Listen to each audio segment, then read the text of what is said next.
Hello and welcome to VTV News live at 3 p.m. local time. I'm Dai Chang and here come the headlines. Vietnam-Tanzania Business Forum promotes links between Vietnamese and Tanzanian firms. Vietnamese tuna businesses are facing difficulties as they struggle to compete with imported tuna products. And Ho Chi Minh inspires Vietnamese youth in their activities under the Youth Month 2016. The top news for the bulletin. Continuing his official visit to Tanzania, Vietnam's President Trương Tấn Sang met with a Speaker of Tanzania's National Assembly, Job Duggal, in Dar es Salaam city. The two sides have agreed to back the enhancement of legislative ties between their countries. President Sang congratulated Job Duggal on his election as Tanzania's National Assembly's Speaker. The Vietnamese leader expresses belief that the chief legislator will make constructive contributions to enhancing mutual friendship and cooperation. Speaker Duggal affirmed that Tanzania regards Vietnam as a close partner and voices hope for improved legislative ties through delegation exchanges.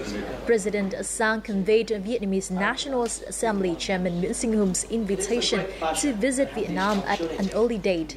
The speaker accepted the invitation with pleasure.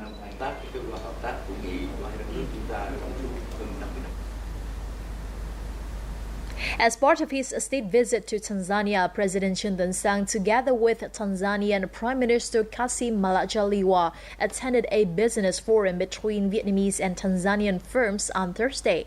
At the forum, senior leaders, officials, and businesses discussed ways to turn improved cooperation into a reality.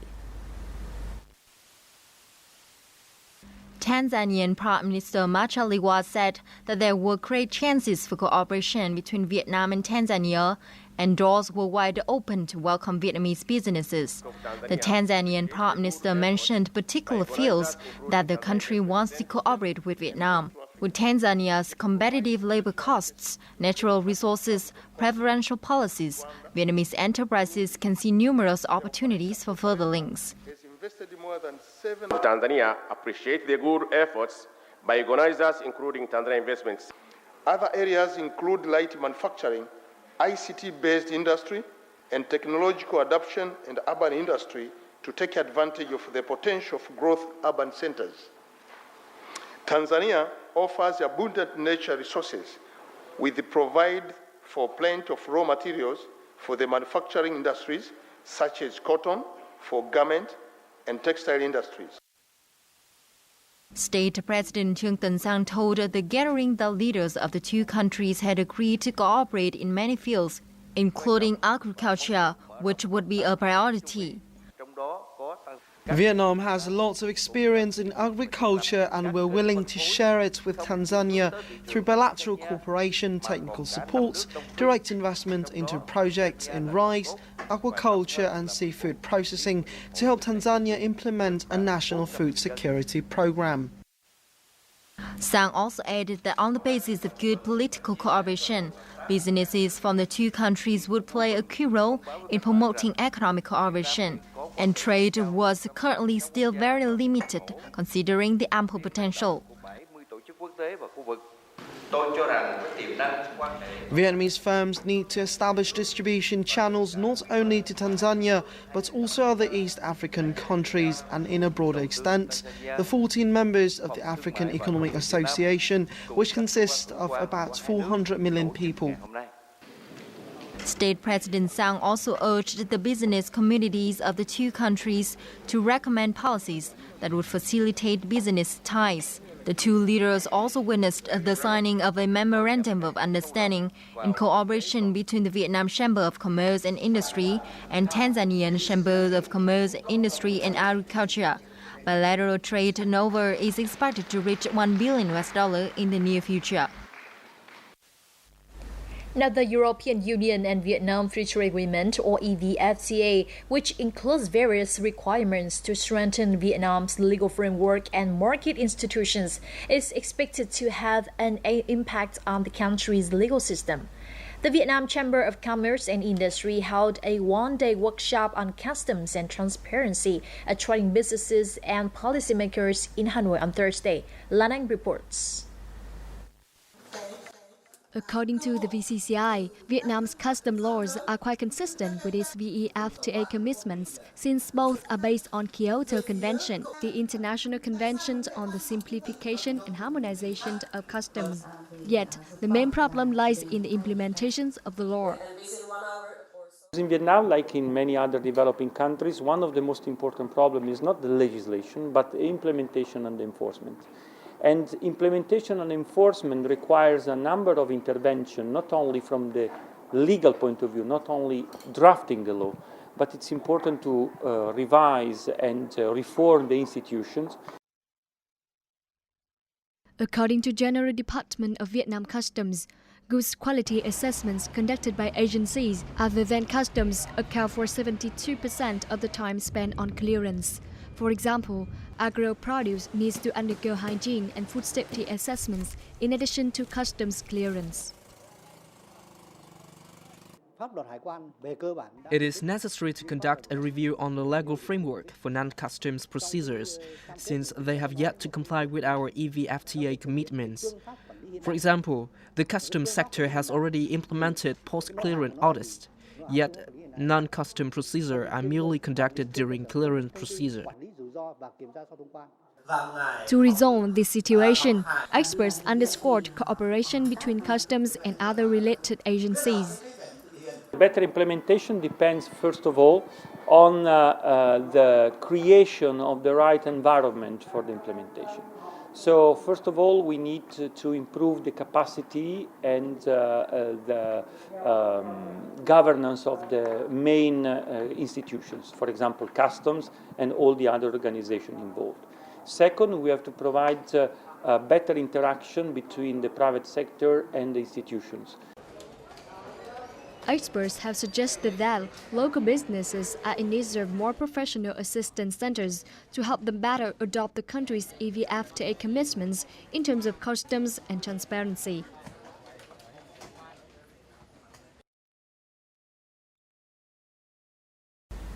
Now, small and medium-sized enterprises, or SMEs, account for over 97% of total businesses in Vietnam. Many of them face difficulties in accessing credit. Therefore, the Asian Development Bank, or ADB, in cooperation with local banks, has helped them get loans since 2009. Thanh Hai tells us more. This company produces safety shoes for export to Korea. The company received orders of about 200,000 pairs its first year when it started 5 years ago. As of 2015, the annual figure has increased to over 1 million pairs. Despite this success, the company has trouble accessing credit to expand production. My company needs over 200,000 US dollars, but I can borrow only 1/5 of that. The rest would come from my family. According to the Vietnam Association of Small and Medium-Sized Enterprises, only 35% of SMEs can access credit. Others have not met credit requirements set by banks to get loans. Many SMEs do not meet all of the bank's criteria, such as having a business plan, collateral, or transparent financial statements. Meanwhile, banks still want to give loans, especially commercial banks. Less capital means expansion is slow, especially into foreign markets. To help SMEs access credit more easily, the ADB has been working with 11 banks in Vietnam. As of 2015, nearly 3,000 transactions by SMEs have received support from the program, which provided $739 million US dollars from 2012 to 2015. We work with banks in Vietnam to provide guarantees and loans that are necessary for trade. It's about closing market gaps, especially for smaller and medium-sized businesses. Through the program, our bank helps SMEs participate in import and export activities and supports them with international payments. This gives them access to global markets. SMEs contribute over 40% of total GDP of the country. Therefore, accessing credit is necessary for developing both businesses and the economy. Now, according to the Vietnam Competition Authority, the U.S. International Trade Commission has recently announced it will process the second review of anti-dumping duties of frozen shrimp from a number of countries, including Vietnam. The review will start from March. In 2005, the U.S. Department of Commerce issued anti-dumping duties on frozen shrimp. In April 2011, the country extended the duties for 5 more years after its first review.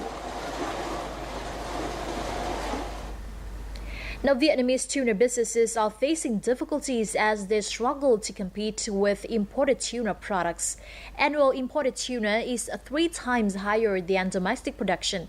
Moreover, the prices of imported products are even lower than domestic ones. When the Trans-Pacific Partnership or TPP takes effect and tariffs on imports reach 0%, the volume of imported tuna will be even higher.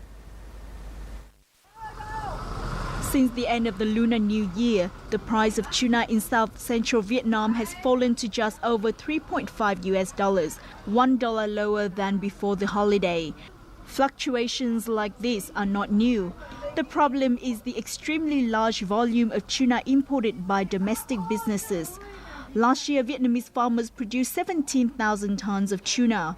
Meanwhile, the volume of tuna imports was 3 times higher. Imported tuna accounts for up to 90% for some businesses. According to the Vietnam Tuna Association, the large volume of imported tuna is due to the sharp increase in the number of tuna processing businesses. Domestic tuna products are low quality, but to improve them, we need to support farmers with equipment and technology. More importantly, domestic firms enjoy the temporary import re-export policy that has triggered the low price for imported products. Thus, enhancing the quality of domestic tuna is urgently needed. Farmers have a hard time competing with imported products. Many of them are changing their jobs. If this situation continues, farmers' lives will become even more difficult when the TPP takes effect, with its 0% tariff on imported tuna. Businesses will import greater volumes of tuna, enjoying more benefits as farmers suffer more losses. Stable and profitable incomes are the benefits of exporting flowers. However, only 10% of flowers produced in Dalat meet export standards. How can Lâm Đồng province increase the appeal of their flowers and increase exports? Let's find out more in the following. Quyên is a rose grower in Dalat City. It cost her $12,500 to start her business. However, the return is little, with each rose sold only at 20 cents. She hopes to boost her income by exporting her products. To meet export standards, we need proper technology, equipment and facilities. The cost of investment will be very high. Lâm Đồng province produces over 2 billion flowers each year. However, only 10% of these flowers pass export standards. It is difficult for flower growers to meet these requirements as most of them operate independently.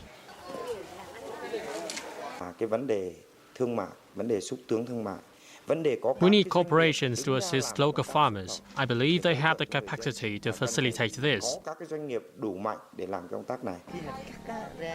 Corporate support is what flower growers in the region need to make their products known on the international stage. Hasfam is among the international investors introducing advanced flower growing models here. Integrated business models like house farms help to boost production and quality, increasing incomes. Currently, Dalat's total flower growing area is 4,000 hectares, with 50% growth each year. The region shows serious potential for export. This is an opportunity for local authorities and international businesses to benefit alongside local farmers. Now, Japan's International Food and Beverage Exhibition, or Fooddex 2016, took place in Chiba Prefecture with 3,000 businesses from 83 countries and territories. This included many firms operating in the agriculture and food processing sectors in Vietnam. The International Food and Beverage Exhibition Fooddex 2016 is the largest event held in Japan every year to promote foods and beverages from all over the world. 21 Vietnamese firms displayed their products, including fruits, cashew, cakes and juices, in a space of 180 square meters. The products were displayed beautifully with the hope of attracting new export orders from Vietnam to the Japanese market in the future. The Vietnam Trade Promotion Center for Agriculture and many firms hope to maintain relationships with old customers, as well as gain access to new export orders. The presentation and promotion of agricultural products are some of the most important factors. Vietnamese enterprises want to show their commitment to providing clean, safe, and consistent quality and standards to meet the needs of the Japanese market. According to Vietnamese enterprises at the exhibition, exports to Japan as well as sales revenue has increased after the event. After every exhibition, instead of Thailand, China, India, or Peru, Japan has chosen Vietnam. Vietnamese products are receiving credit from several Japanese businesses at the fair. Thus, Long Nguyen only has new clients, especially for agricultural products, which leads to a rise in sales revenue in Japan after each exhibition. Japan's Fooddex 2016 is not only an opportunity for Vietnam's enterprises to promote their products, but also to gain insight into consumer trends in the country. How Vietnamese dong performing against some foreign currencies for today's trading? Let's find out more in our Forex updates.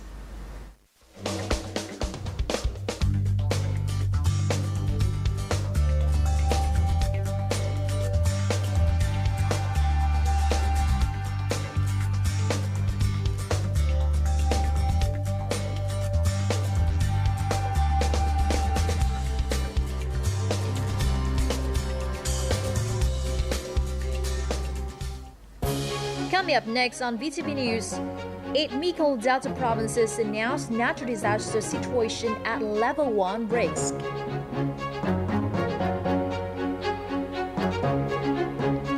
And then we'll meet with some Japanese doctors who bring smiles to some Vietnamese with a electric lift and a pellet situation.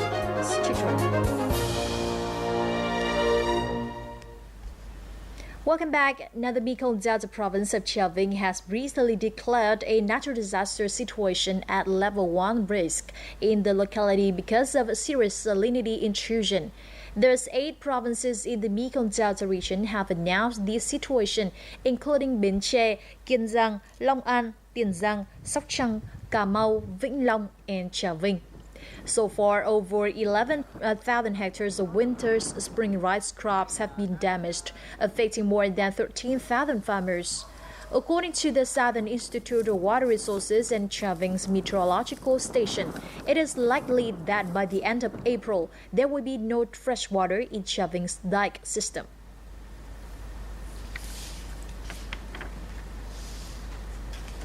Now, the Mekong Delta is experiencing its worst drought and salinity levels for 100 years.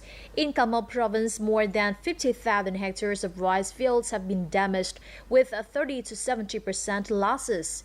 Damaged rice, a lack of capital, and no contracts with dealers present farmers in the area with bleak prospects. This is the first time farmer Phan Minh Keng has witnessed such severe drought. These rice fields have withered due to a lack of water. Farmers have barely managed to even harvest 5 rice sacks from a hectare. I've been farming on this land since the 1960s. The harvests have pretty much improved every year except this year. There's nothing. Farmer Huỳnh Văn Long in the next door field is also suffering from drought and high levels of salinity in soil and water. I can barely harvest anything. I'm now in debt due to the fertilizer I used. With the alkaline soil, farmers already have difficulties in suitable plants to grow. Now they are likely to be left dead-ridden because of prolonged severe drought. Trần Văn Thời district has more than 11,000 hectares of rice fields, reporting 30 to 70% in losses. The district authorities have reviewed the list of affected households and the extent of damage. We are designing a production plan that is suitable for each region to minimize the damage as much as possible. If necessary, we'll shift to growing other plants and try to make profits from that. To help reduce the burden of drought and increased salinity, the government will grant more than $6 million to 9 affected provinces. The State Bank of Vietnam has also instructed banks to suspend interest on loans for farmers in damaged regions. Farmers are encouraged to actually even more to continue farming the next crop. Close collaboration between the authorities and banks will be vital in supporting farmers going through this tough time. The Research Institute for Climate Change under Cần Thơ University held a conference on agricultural water conservation in saline areas of the Mekong Delta on March the 11th, with the participation of many scientists and agricultural officers. This is a workshop to share experiences in scientific research and applications in agricultural water conservation based on models of rice and fruit cultivation. The models will have farmers minimize damage and reduce difficulties during periods of salinity.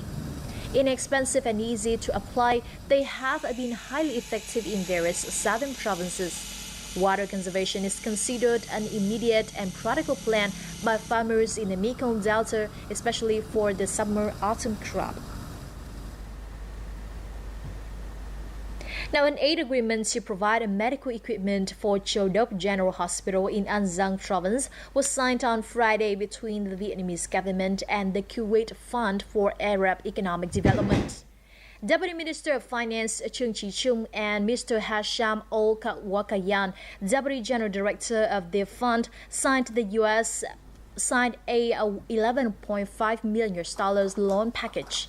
The loan will last for 24 years and includes a 4-year grace period with an interest rate of 1.5% per year.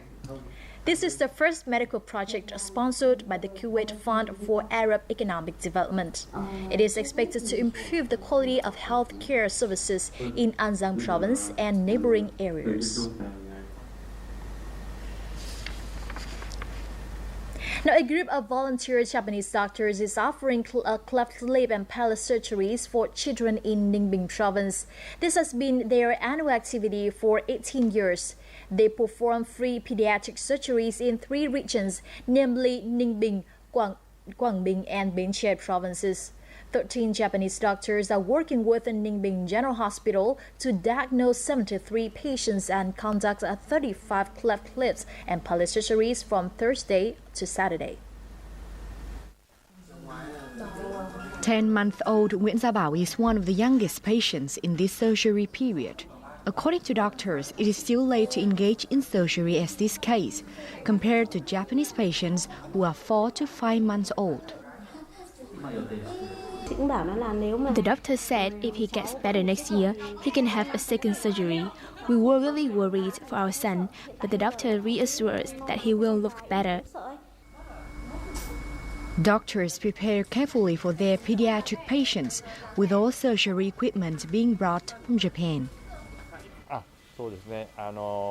The most important point is to use the right amount of anesthetic for children. For safe surgeries, we pay close attention to this. According to doctors, patients are looked after for a week after their surgery.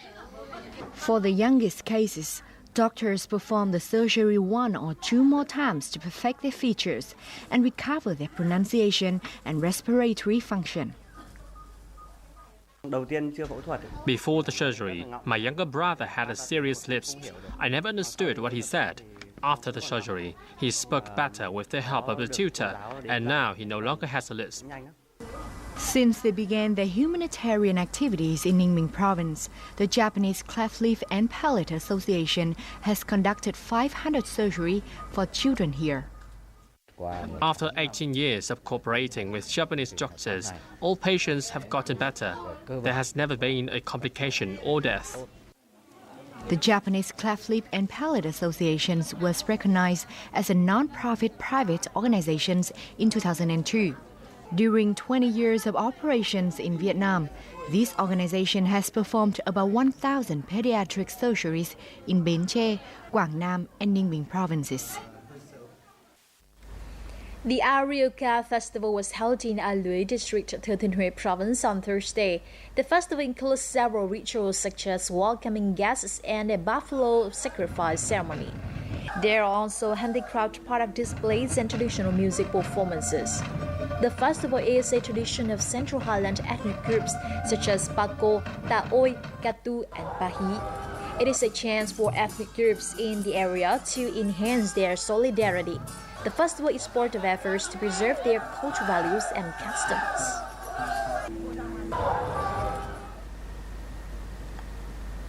A series of activities to celebrate Youth Month 2016 are happening around the country.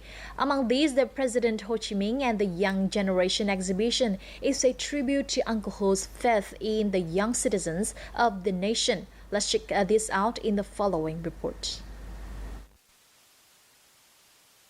Poor Indochina, you will die if those fossilized youth don't wake up from their sleep.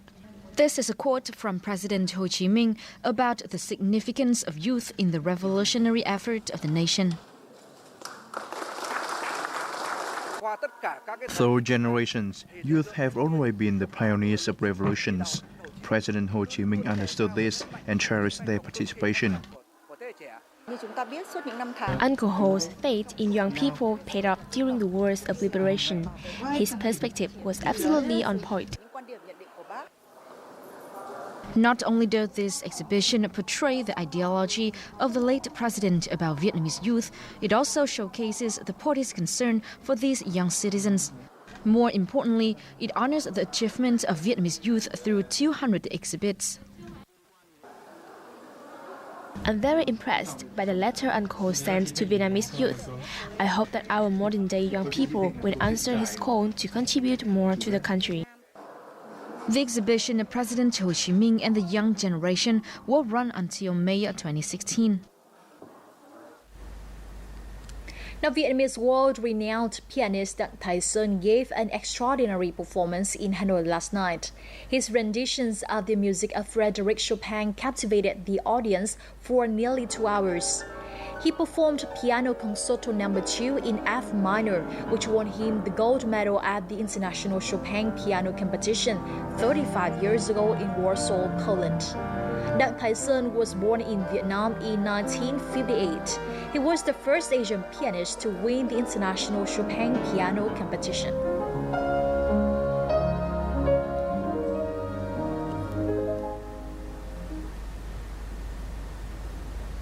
Now it is the time to check out our latest updates on weather scene.